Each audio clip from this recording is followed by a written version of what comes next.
The City of LaPorte Historic Preservation Commission for Tuesday, what day is it? August 20th, 2024 at 5:30.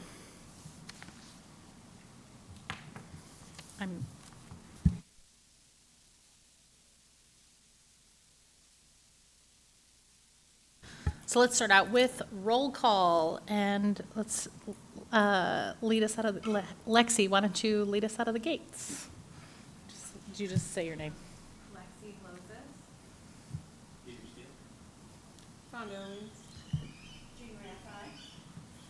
And we have Deb Parcell from Indiana Landmarks, and yours truly, Sally LaRocco.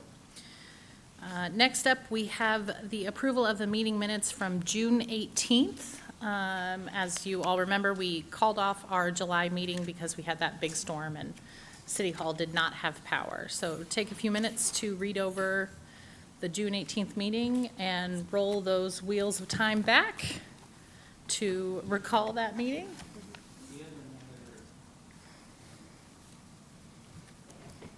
I'll grab it.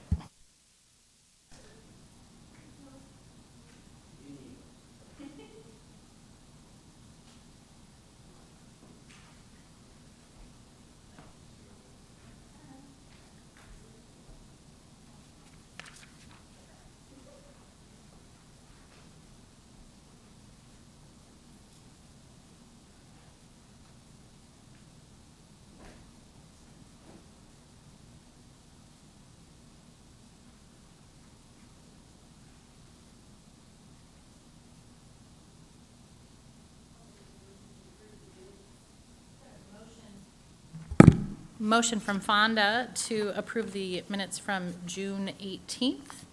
Do we have a second? I'll second it. Jean provides the second. All in favor, say aye. Aye. Any opposed? The motion to approve the minutes from June 18th passes. All right, next up is correspondence reports. Do we have anything this time? No. Awesome. So we can move on to committee reports. Of course, we do not have April here this evening. She is heading up Sunflower Fair. And we're going to talk about the big project at the end of the meeting because it's new. And we don't have Bruce here either. Bruce raised all the money he needed for the coloring book project, so the coloring book project will continue. So for those of you that don't know, we print the City of LaPorte. I've got one right here.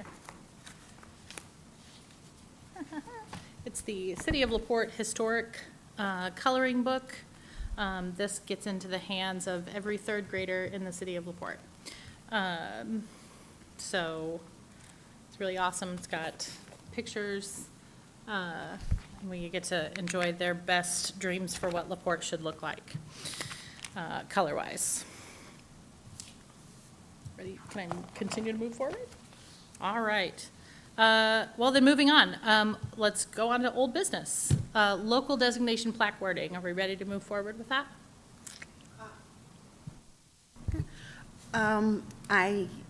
I'm fine with it. I've been ready, but I know we said we had to do something because we discussed in the minutes of attaching it and making part of it, making it part of, there, I got it out, of the application. And I believe Deb said she had to do something. I read that today, too, and I'm not sure what I agreed to when I looked back at my notes. So let's revisit that, because I did see in here, let's see, when was that? June, right? Right. So I have a note written. It says, written parameters include with the application packet, draft a proposed form. So then I wasn't sure. We're talking about drafting a new application form? Is that what we were? I think we were talking about drafting an order form. Yeah. An order form. An order form. Where they can just fill in Okay. their information and write a check to the city and then we would order the plaque for them. Okay. I am very sorry. That just went It right shouldn't be past that me, hard. so. We'll give you 1 month Thank you, thank you. to get it done. We will definitely get that done. And it Before basically September. is to decide what we want, if we want a designation plaque that was specific to the home, which I think is really, it's not any harder than ordering one that just has generic printing on it. That doesn't really change the cost, No, right? no, it doesn't. And the new cost, I believe, is $140 plus tax. Shipping is free. Like everything else, the cost went up. So I need, if someone would please, sorry, so the plaque will say, this property has been placed on the local register of historic places by the LaPorte, Indiana Historic Preservation Commission. That is the generic. There was also the one that was house-specific. Okay. That would say, which I think, it doesn't take any more, cost So anymore. it'll say like house-specific and then the same stuff? Yeah, like this Okay. is for, what is the address, 1209 Michigan? And it would say, because that is a very long name, that it was the Platt Andrews House circa 1885, and then it'd have the designation, which was 5/15/2024. So it's not any harder than anything else, and I think it's really, it's nice to have everybody just look at it and know the circa. And I know they're probably wanting to get some kind of plaque because I believe they are in the house walk this year, so. How exciting, can't wait to be in there. So do I need to ask for?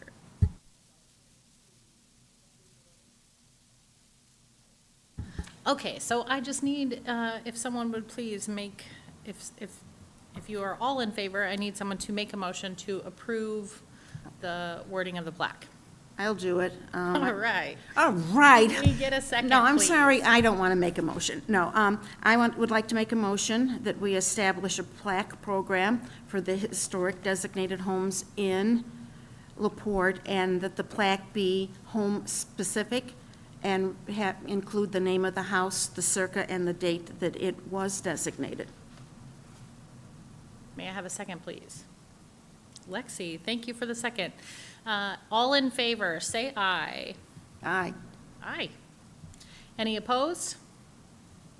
Motion passes to set the standard for the local designation plaques to be property-specific with the circa and the date that it was added to the designation. Okay, moving on. Again, April's not here, so we can't really move forward with Sunflower Fair. I do have the photographs and stuff. We talked about having just something that's like, you know, which house do you think is historic? And there's selections, and then we're also going to have some kind of something that just says this is what the commission's working on. For those of you that do not know, Sunflower Fair is coming up hot, and that is one of our responsibilities, is to appear at the Sunflower Fair. Do we have a tent or a canopy or whatever? We do have a tent donated by Jean. What other, Yeah, I donated it last year. It is in my, the palace. shed up until this year, and then after that, it becomes the great property of David. Because he has so much room in his office.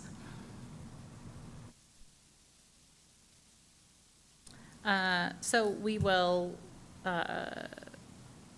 probably be sending out emails to you all regarding Sunflower Fair to just make sure that we're all buttoned up, so we're not, you know, scrambling the week before, because that's when our next meeting will be. We'll be right before it. Okay, continuing education for our CLG continuity.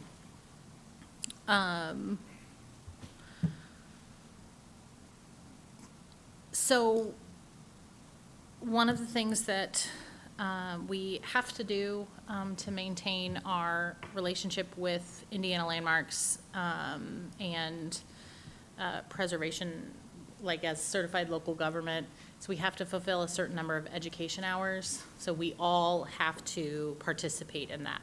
So the roundtables, those count towards our hours. Jean and I will be attending the conference in Madison, Indiana at the end of October. So that kind of counts towards education hours. Do you remember how many hours it is? I think it's like 4. I'm not sure. Do you know, Yeah, David? I mean, it's not a set number of hours. It's based on accomplishments or what the commission does Right. every year. And they want us to list out everything that the commission does, including education, that the commission members in, whether or not it's with the group or with, on your own. So one of the things that David proposed was a lot of those, like, classes are online, and we register online, but we don't necessarily have to attend it live. Because that's been a hang-up for me, is, you know, I have time at 10 o'clock at night. Like, I want to learn, but 10 o'clock at night is my availability. So when those emails come out for, like, to register for a class, I strongly encourage you to go ahead and register. The cost is covered.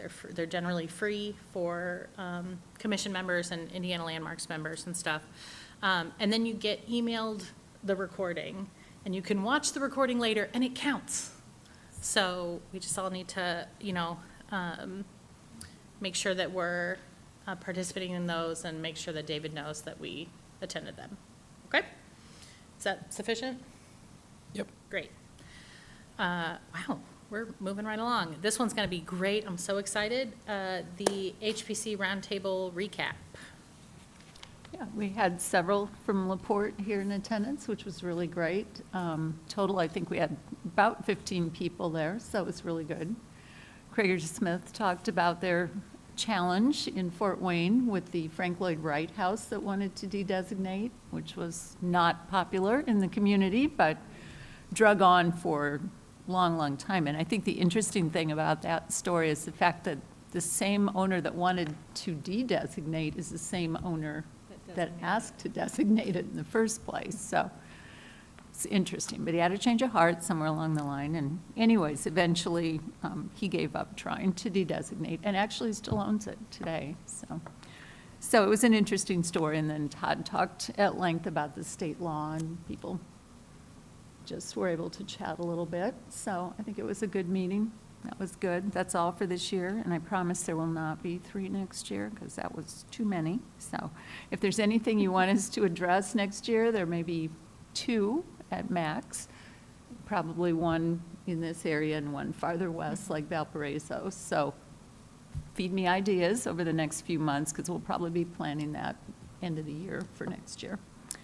So, but looking ahead here, I would be interested in us doing a workshop, sometime this year for the public. So that's my biggest thing next. We can pick a day.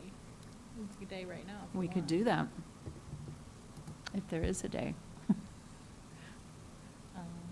section 12 that was handed out, is that the state law? Mm-hmm. Not every town has that adopted, but you guys do, so, yes.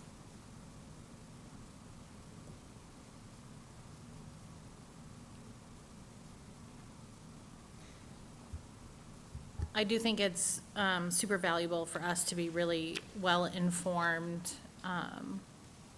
you know, not just passionate about preservation, but also well-informed of, like, our duties and responsibilities as representatives of the local government regarding designation and de-designation. You know, truly what we want is we want to be partners with the property owners. We don't want them to decide that they want out before they've even asked us to do something, because a lot of people think we're going to automatically say no, and maybe we won't, you know? So we definitely want to, you know, kind of walk quietly and carry a big stick. We want to be a partner until it comes time to protect a property. And then we also want to be well-informed about what our, what the laws are covering us. Yeah. Yeah, I think it's good. And it was good to review that so that people know, commission members know that if someone comes up to you and says, I'm not really happy, I'd like to remove the designation, to be sure that you can tell them that is not a quick and easy process. And especially if it's multiple sites, it's very challenging to do that, which is the intention, of course, of the law. We don't want to lose those houses. So, hopefully heading them off and helping them to understand that the commission generally approves things. So often we can work a project in a way that's suitable to everybody. So, yeah, it's good knowledge to have. About the weekend of October 19th or, October 19th. oh, that won't work. That's right before Madison. Oh. Yes, it is. Never mind. How about November 9th? Yeah, that Okay. works. Do you want to do the hazardous materials? Okay, mm-hmm. Got it. You got it. I will, we've Fonda, got a guy on staff that Could can you, do that. could you book the library for us on November 9th?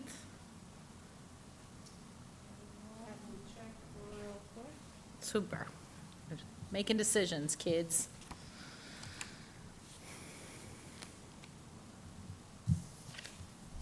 Hands-on, or just need a meeting room? Just a meeting Just a room, I meeting room. think. I'm going to reach out to one of my I don't think colleagues people to do will it. really want to be hands-on with asbestos Rather tile. than asbestos. Never know. I'll bring some vermiculite. My dog ate a bag of vermiculite once. Yep, we changed her name to Zonalite.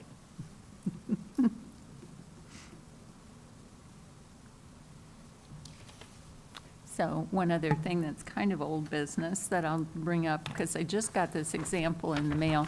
This comes from Decatur, Alabama, and it's a very large reprint of a postcard that they send out. Every time something comes up for sale in the historic district, they send this to the listing agent and just quickly says, just wanted to let you know that this listing at whatever address is in the historic district, just talks a little bit about the review board, and then they put a QR code on there that they can scan. It takes them to the guidelines.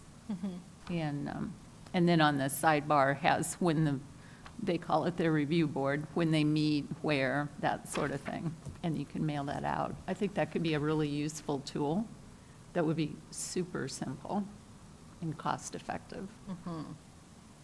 I like the staff is available to meet with prospective buyers on site to discuss any questions they have. That, because that kind of is like first line of defense to say, we're so excited you're here. Right. Like, Yeah, I think but the also, wording's like don't not take out your threatening, windows. but Yeah. it lets them know. Awesome.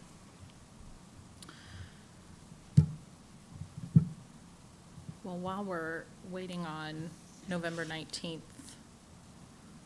availability for the library, 9th, sorry. That's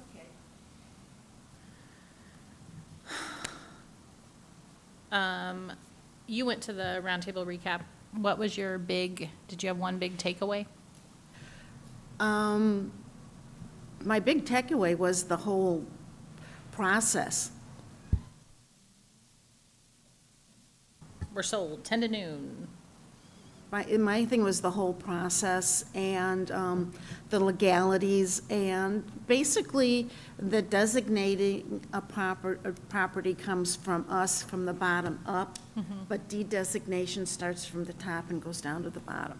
They go to city council first, then city council refers it to us. Todd was very interesting. He's a very interesting speaker.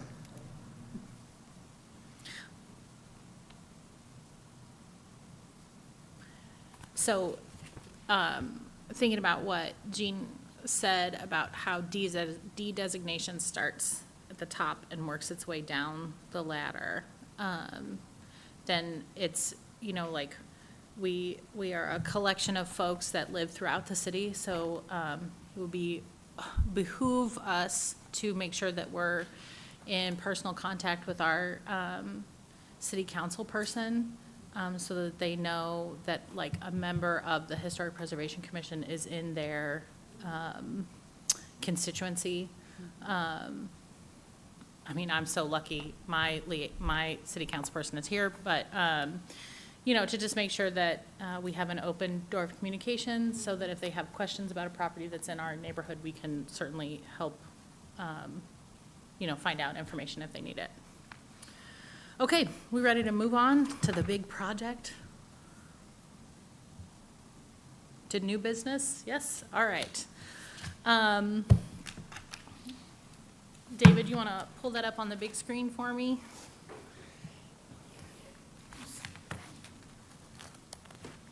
You've already seen this one. I mean, you can watch it again if you want. Same one. Yeah. All right.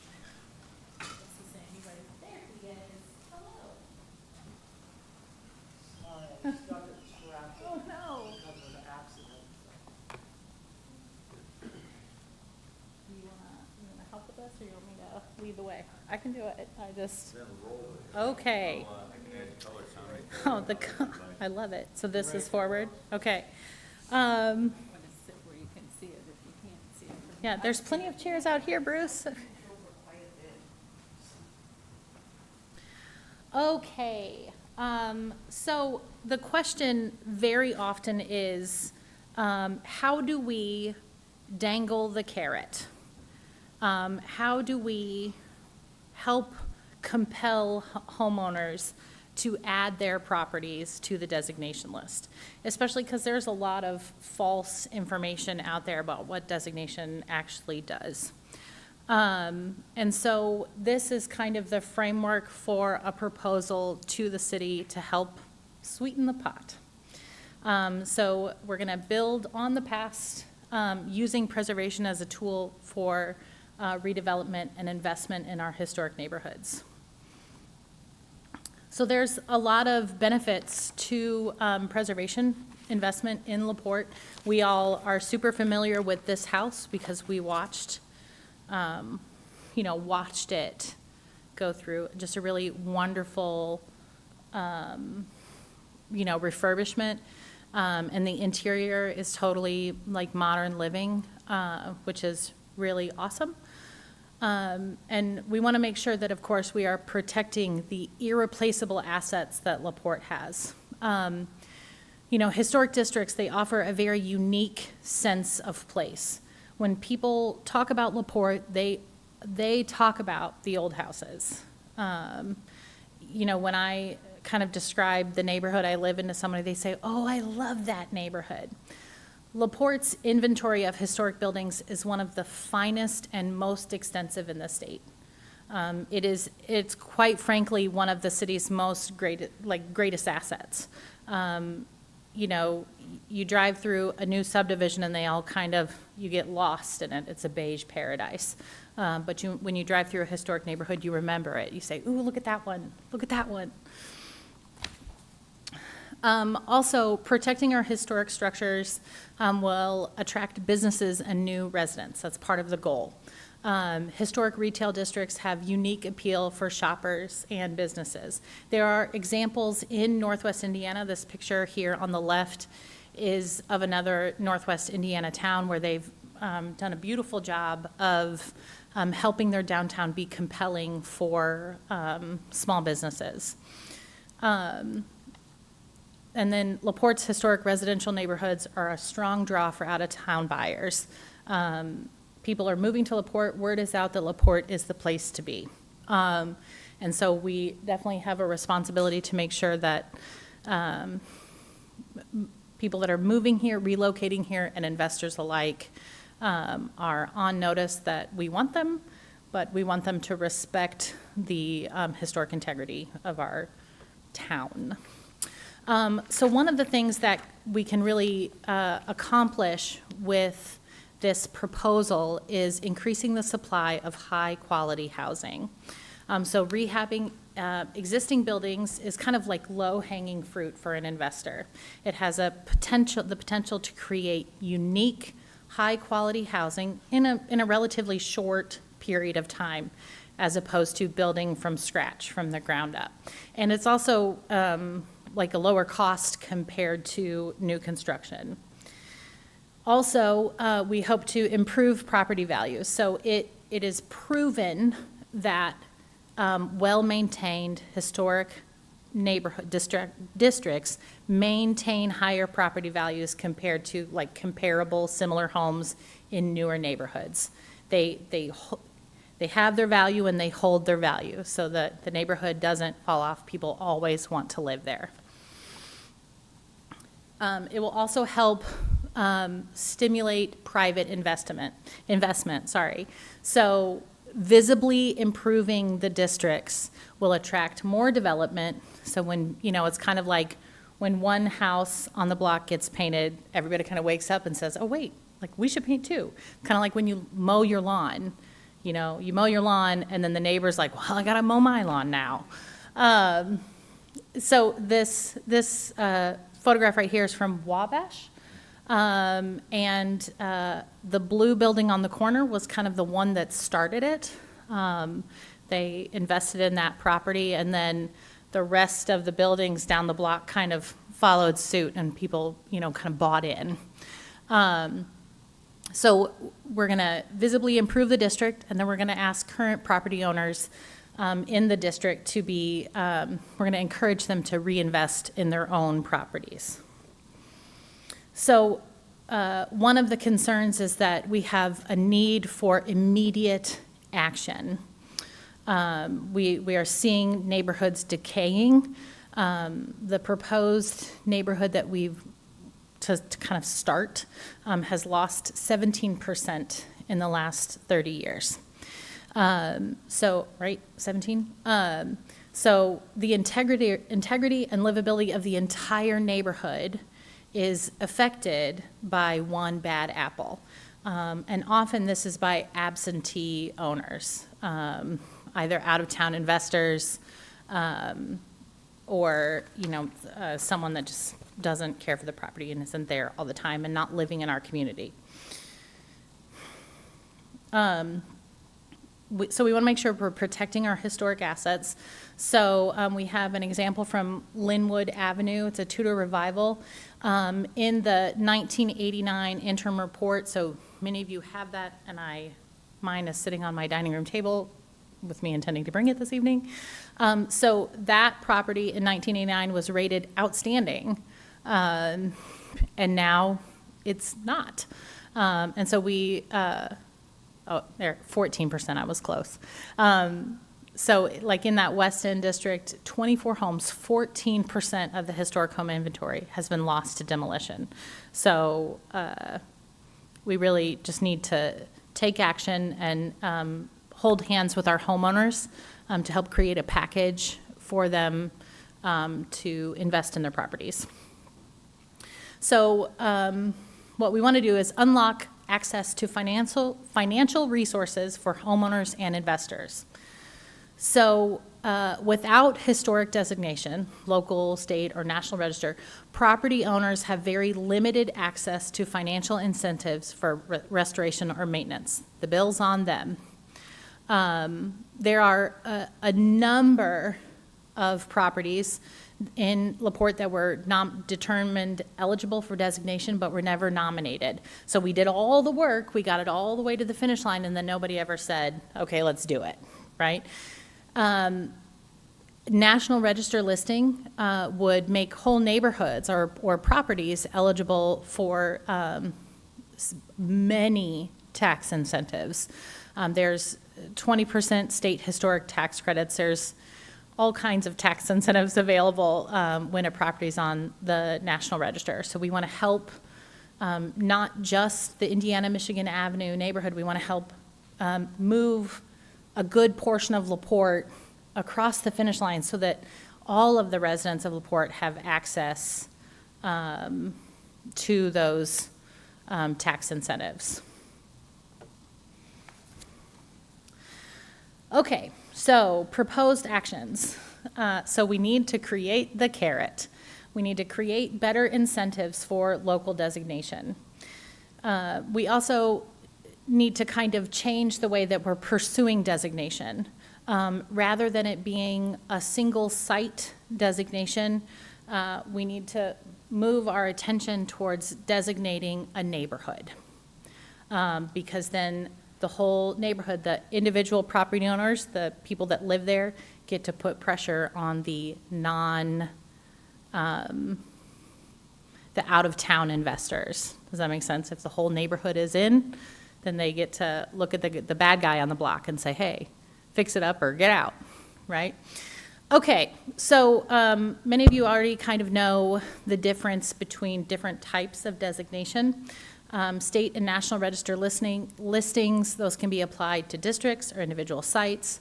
It applies to exterior features only. So like the example house at the beginning, they fixed up the outside and the inside is a modern paradise. It places no restrictions on how an owner may use, maintain, or alter their property. Incentives. So once a house is on the state or national register, it qualifies for those historic tax credits of up to 20% in rehab costs. And the work, of course, has to apply with historic guidelines and be approved for use. So you have to apply for it before you do the work. You can't apply post-human, like after death. You have to do it beforehand. And it, of course, you can't use it for any project that would jeopardize the property's historic integrity. So like you can't remove a tile roof to put on a composite shingle roof, because that would damage the home's historic integrity. And then, of course, there's no protections against demolition or alterations. So you can't use federal money to change the property, but also the government is not going to stop you from tearing it down.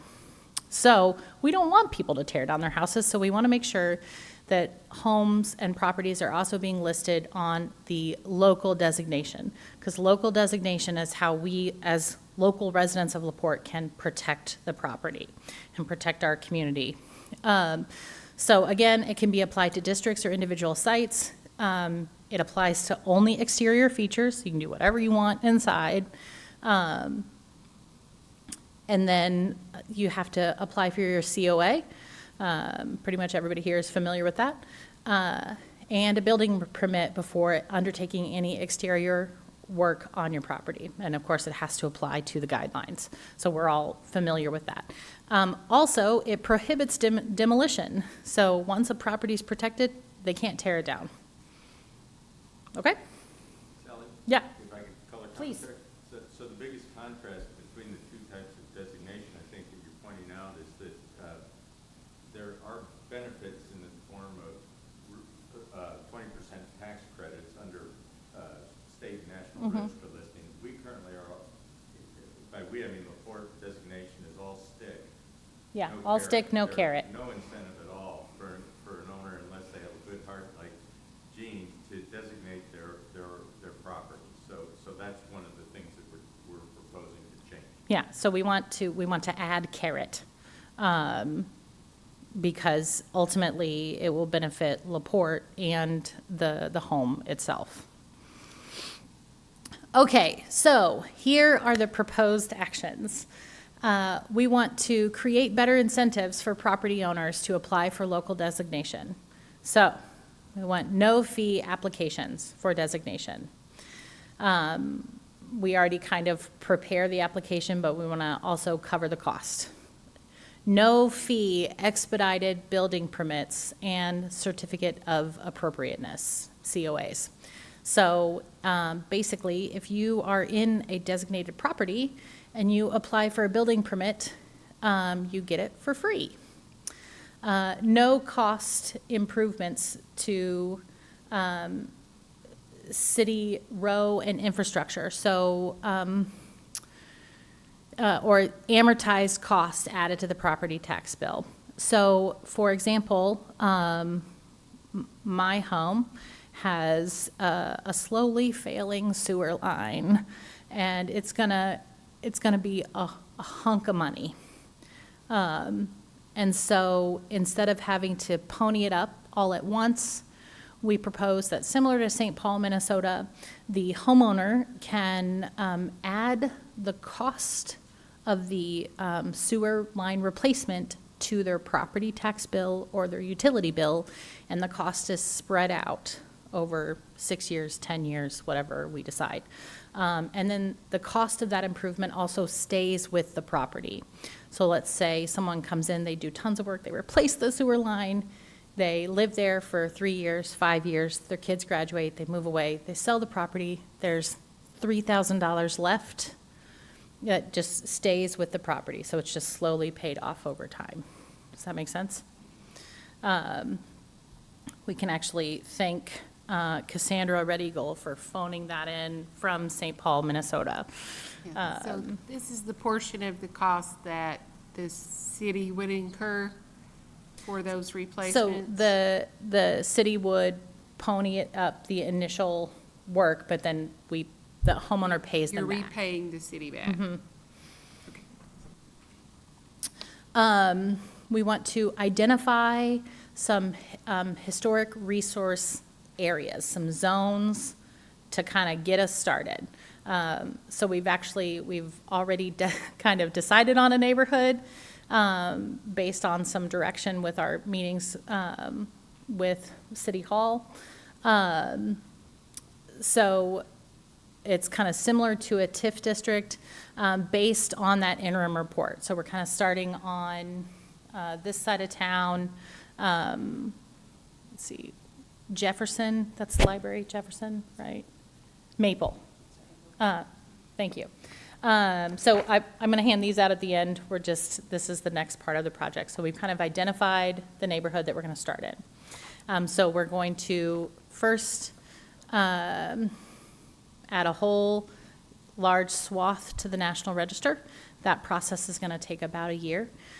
So then, like the whole West End, like historic district, so like Lexi, on down to Lexi, is going to get added to the National Register. So they'll have access to those tax grants from the state and the federal government. And then we're kind of identifying an action area, so like a little spot that's going to get like the focus of our attention, okay? So we're going to downzone to single family. So properties that are already converted into multi-units, we want them to be able to stay multi-units, but we want the exterior to stay in line with the historic guidelines. Now, if we have we'll get to multiple code infractions because that's going to come along later. And then we're going to make exceptions, obviously, for owner-occupied multi-units. So if it's a house that's been converted into 3 apartments and the owner lives there, great. Rehab projects in the designated area will qualify for historic property tax abatement. So your neighborhood gets added to the local designation, and then you get a 6-year property tax freeze. And it's transferable. So it lasts for 6 years. If you do a bunch of work on your house, sell it, after 3 years, the 3 years continues with the next owner. So it is the carrot to get someone to invest in their property. If you make a bunch of improvements, we're not going to jack up your property taxes right away. We're going to give you a minute to recoup the cost of the work, right? And then a matching grant by the city for the rehab work that complies with historic guidelines. So if you invest $10,000 in your property, the city will pony up an additional $5,000, for example. Questions so far? Okay.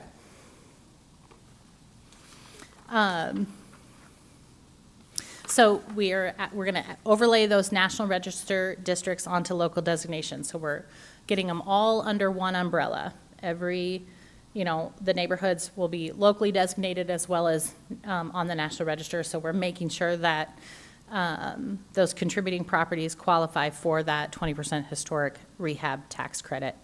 And then the city or, PHLP has volunteered to pay for the application costs for the National Register listing. Strengthening code enforcement. So this is our job. So we're really beefing up the carrot. And then how do we address the property owners that are then going to be ignoring the guidelines?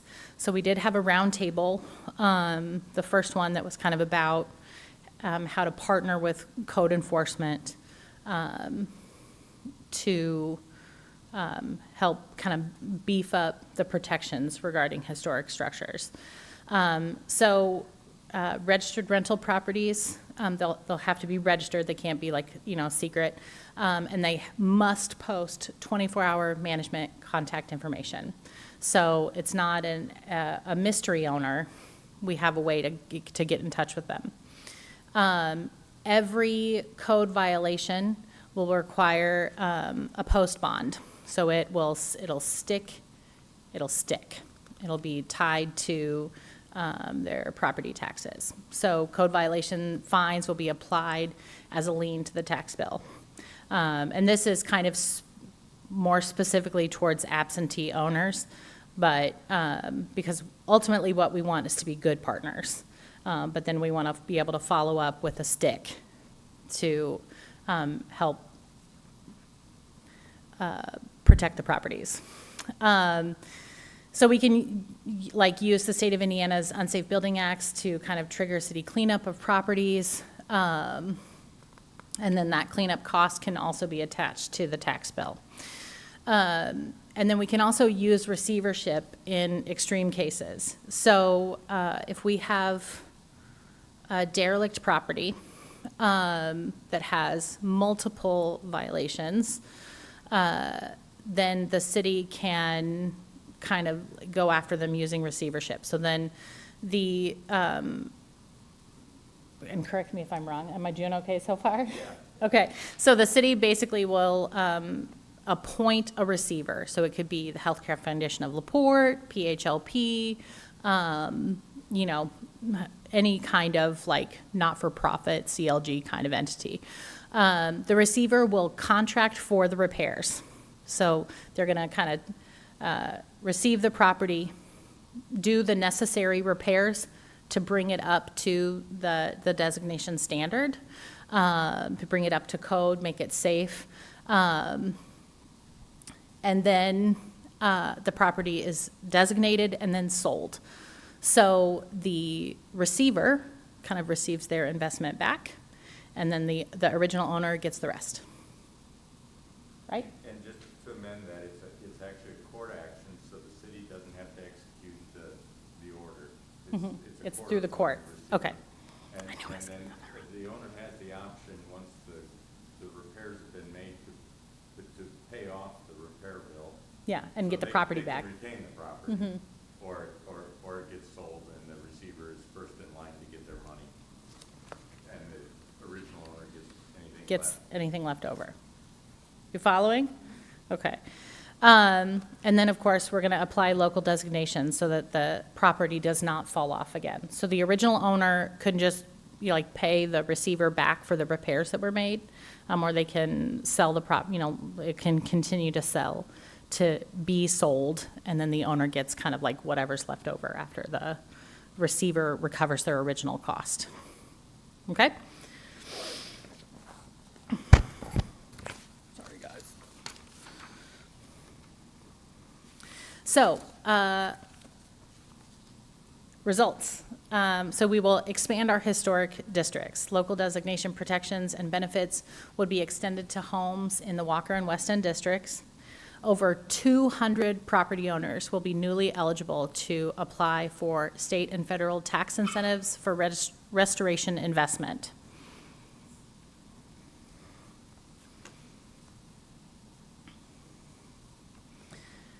So what happens when the neighborhood, the owner-occupied folks that invest in their properties, then are going to encourage private investment in those housing and commercial districts.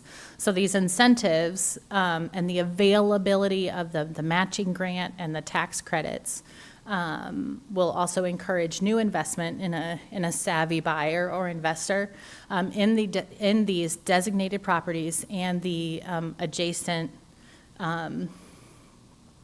like non-historic or commercial properties. It will also, upgrading historic properties will also encourage new infill. So lots that are empty, either from a property that we've lost or, was torn down or whatever, it'll kind of encourage someone to come in and build on that site or to, fix up derelict sites.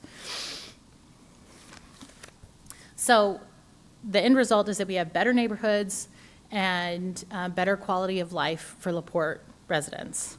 The stronger code enforcement will encourage irresponsible landlords to maintain or sell their neglected properties, making them available for rehab to developers or home buyers.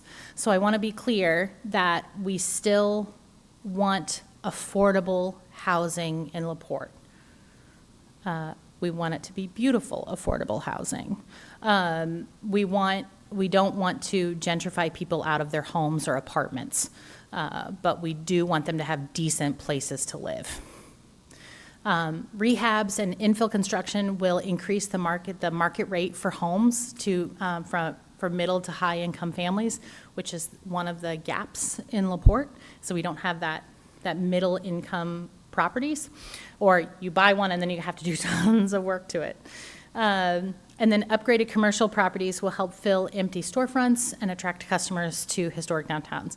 So there are other cities in Northwest Indiana where you can see that work like this has happened and the benefit, and how their downtown neighborhood is super walkable and kind of super bustly. And there's all kinds of restaurants and city events happening in their downtowns. So those increased property values will stabilize neighborhoods. So once you get off the avenues, the property values start to fluctuate quite a bit. And so kind of creating a standard and helping our owners invest in their properties will help stabilize the property values in those neighborhoods. So I think that well-maintained historic districts will give LaPorte an advantage in our super competitive regional real estate market. We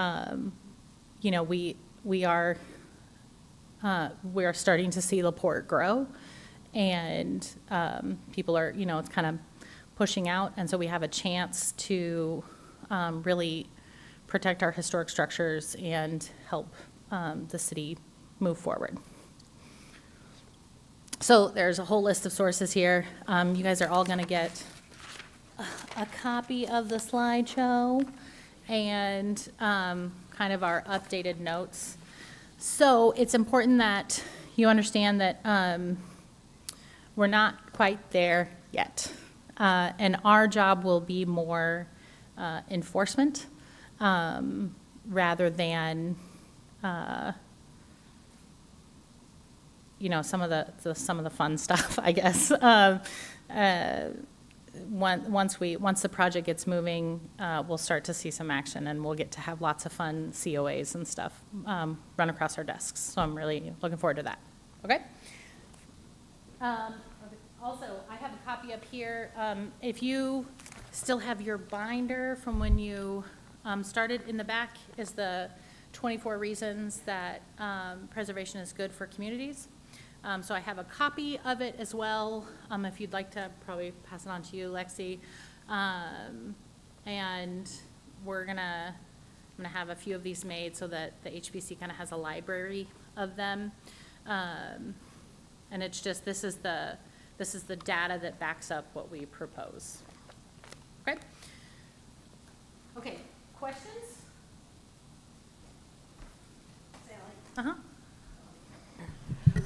With the Walker area, how far, is that just what's in our interim report, or did you expand it any, like, further down towards my house?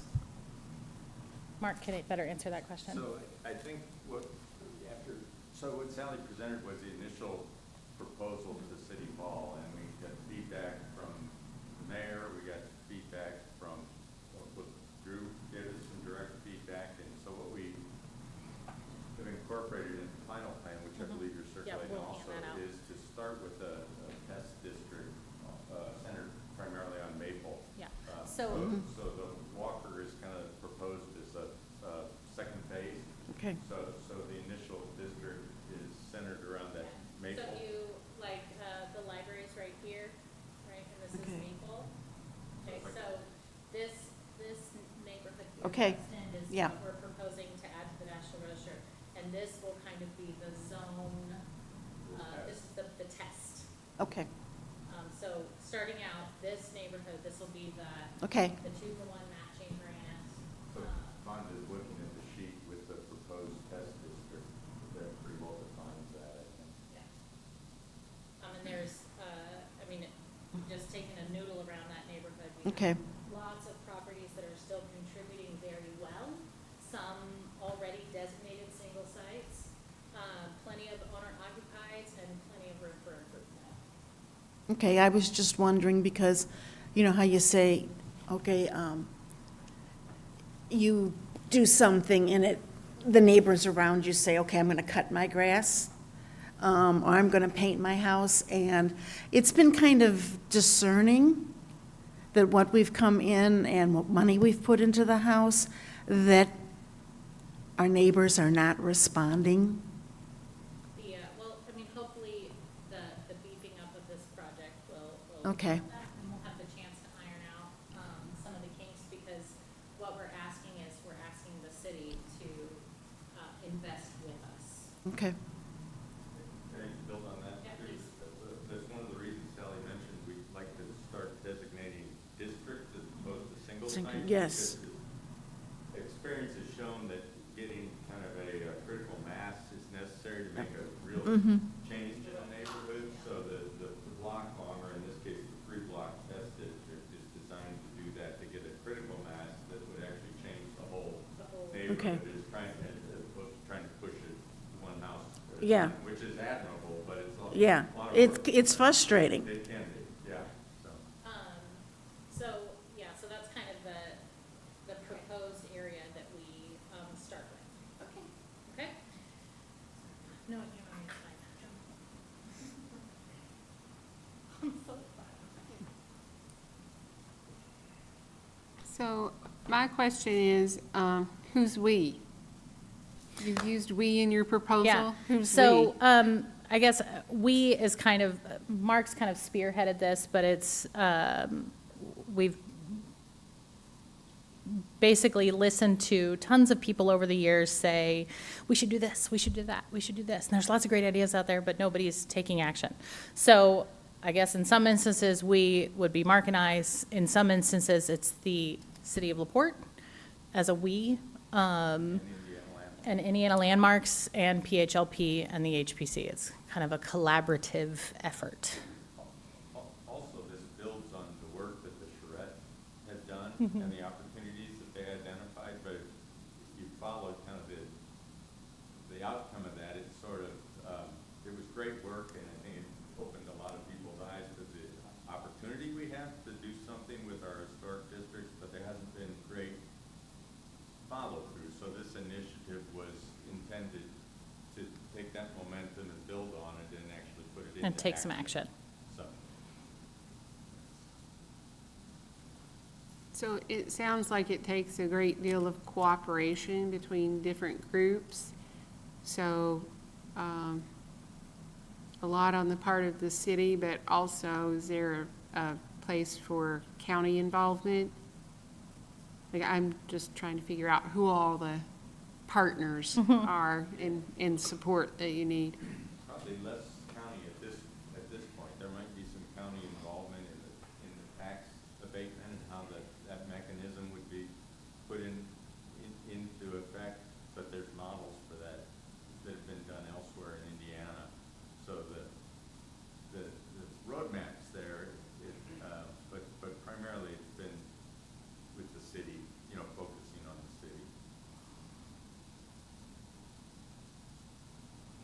So we will keep you posted, sorry, I said it, I will keep you posted as the project moves forward, because it's gonna come across our desk again when we're ready to, really, get some wheels turning.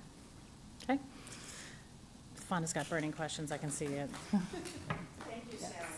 Thank you for your work. No, it sounds very interesting. I think it's good. It's good.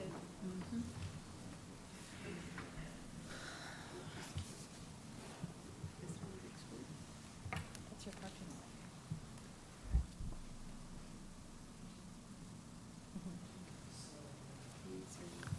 It's only half parking.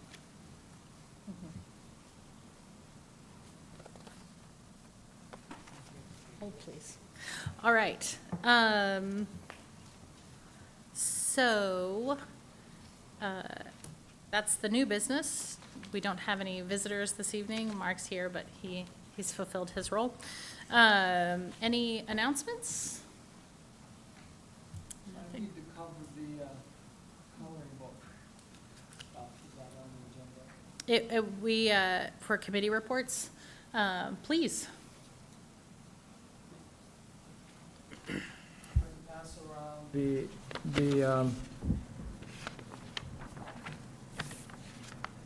I'll let you look at that and I'll take it over there. Okay.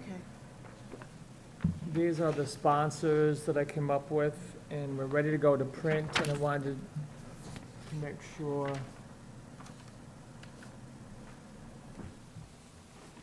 To go over that. I had sent out an email some of the information as I was working on this. So each of those sponsors are giving $100. The last year's price for making coloring books was $1,125. So I had to come up with enough.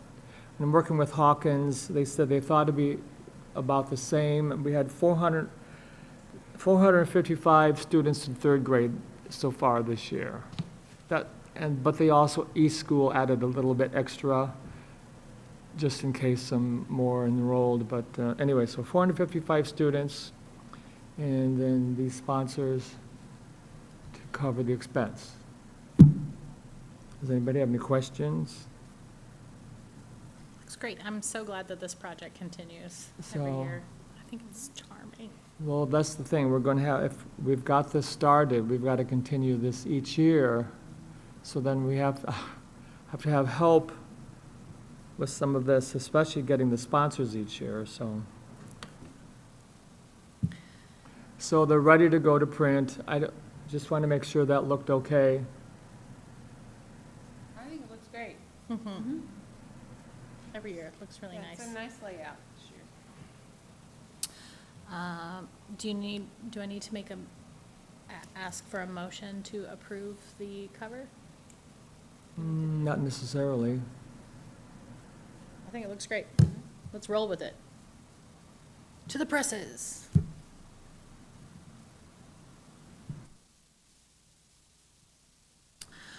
Okay, well, that's our committee reports for the evening, so if there is no further business. Chair. I'd like to make a comment from staff. 314, 316 Lincoln Way for downtown design review. We did approve tuck pointing and brick repair. They're going to be removing the lower mural and refinishing the top mural, the old Leroy's Market mural, and then painting the kind of the stone columns on the front entryway. So Sweet. just wanted to give a quick update on that. Can't wait to see that as a finished project. We might also mention 1202 Yeah. Indiana is getting the roof repaired. So if you see the tiles coming off the roof, Don't freak out. Don't freak out. They're going to take everything off. They found tiles to fill in the broken ones, so they're going to strip it down and redeck it and make sure everything's tight and waterproof and reinstall the existing tiles plus the new tiles. Oh So, my gosh. very exciting. Happy ending Yes. indeed. Yep. That's so awesome. That is the Ingersoll house, right? So for those of you that don't know, that's the Ingersoll Mansion. So that's on Indiana, one block down from like the Family Express. It's so Indiana and Alexander. It's a mansion. And it has a beautiful tile roof, so we're so excited that the roof is being repaired. Because the Ingersolls are kind of like, Admiral Ingersoll is, kind of one of LaPorte's founding fathers, so, we're excited. Awesome. All right. Any other announcements? I should have added about coloring books. Do you want to order more than that? Do you plan on selling? Do we have any left over from last year? I feel like we still have some. David said we had 25. I think that. 25 left over from last year. The only thing is those have outdated sponsors, but I think it makes sense for us to kind of not create a backlog of coloring books in a slowly growing pile. well, we've been selling them at the museum too, so we're out of them. That's why I wondered. How many did we order for the museum last year? I don't remember.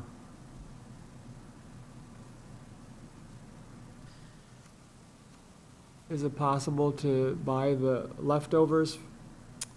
I think half of them had, it seemed like a set of old sponsors, and then the other half had really old sponsors. I just wondered, because we could sell those at Yeah. the museum. I make a motion that we sell the previous year's coloring books to the LaPorte County Historical Society Museum for sale in their gift and bookshop. I'll second the motion. A second. All in favor? Aye. Say aye. Aye. Any opposed? Motion carries. So then on that note, does anyone have any feelings about ordering an additional set of coloring books with the new sponsors heading into the new year, if we're gonna sell the existing ones to the museum?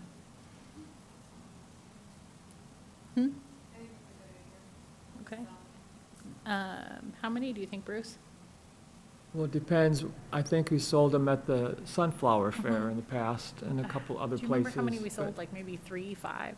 I think we sold 15, maybe? And we do have a kid project this year. We have the stained glass thing, so there will be like an additional kid thing happening, so the coloring books. Yeah, I think 20 would be, do you want 20 or do you want 50? I don't know. I'm asking for a suggestion. Because I don't know if you are planning to sell extras, so. I mean, yeah, Usually Hawkins throws in some extras, yeah. but, I would love to, 50? because 50? now would be the time to do it, if you wanted more than that for other reasons. 35, 50? And what isn't sold at the Sunflower Fair would just defer back to the, yeah, and then we can move those on to the museum when they're ready for them. I mean, I think 50 makes sense. Just so the money they get from the sponsors will cover that. Yeah. That's the only thing, too. okay, I'll make a motion to order an extra 50 coloring books for distribution between the Sunflower Fest and the Historic Society. We have a motion. Do we have a second? I'll second. Thank you, Peter. All in favor of ordering an additional 50 coloring books to be sold at the Sunflower Fair and then at the museum, please say aye. Aye. Any opposed? Motion carries. We will order 50 coloring books to be sold at Sunflower Fair and beyond. All right. Oh, man, we did so much in this meeting. Anything else? I had a request from one of the members of the PHLP that was contacted that wanted a application for historic designation. And Claudia asked that I send her this person one. It was 1033 Madison. Oh, you got it right here? Okay, and so I did refer it to her. The only thing I do want to say about the property, it is very nice looking, but I believe, I watched it, it was a flip, and I believe the siding isn't vinyl, but I think it might be like a smart siding or a hardy board. I don't know what our guidelines are to accept that kind of, but I didn't know you already had it, so I just want to make you aware. Oh, you have, I already mailed it per Claudia's request, and I also, she also asked that Todd's telephone number be included in the mail, so I did send everything out, and I just wanted to make the committee aware that it is out there and being considered by the homeowner.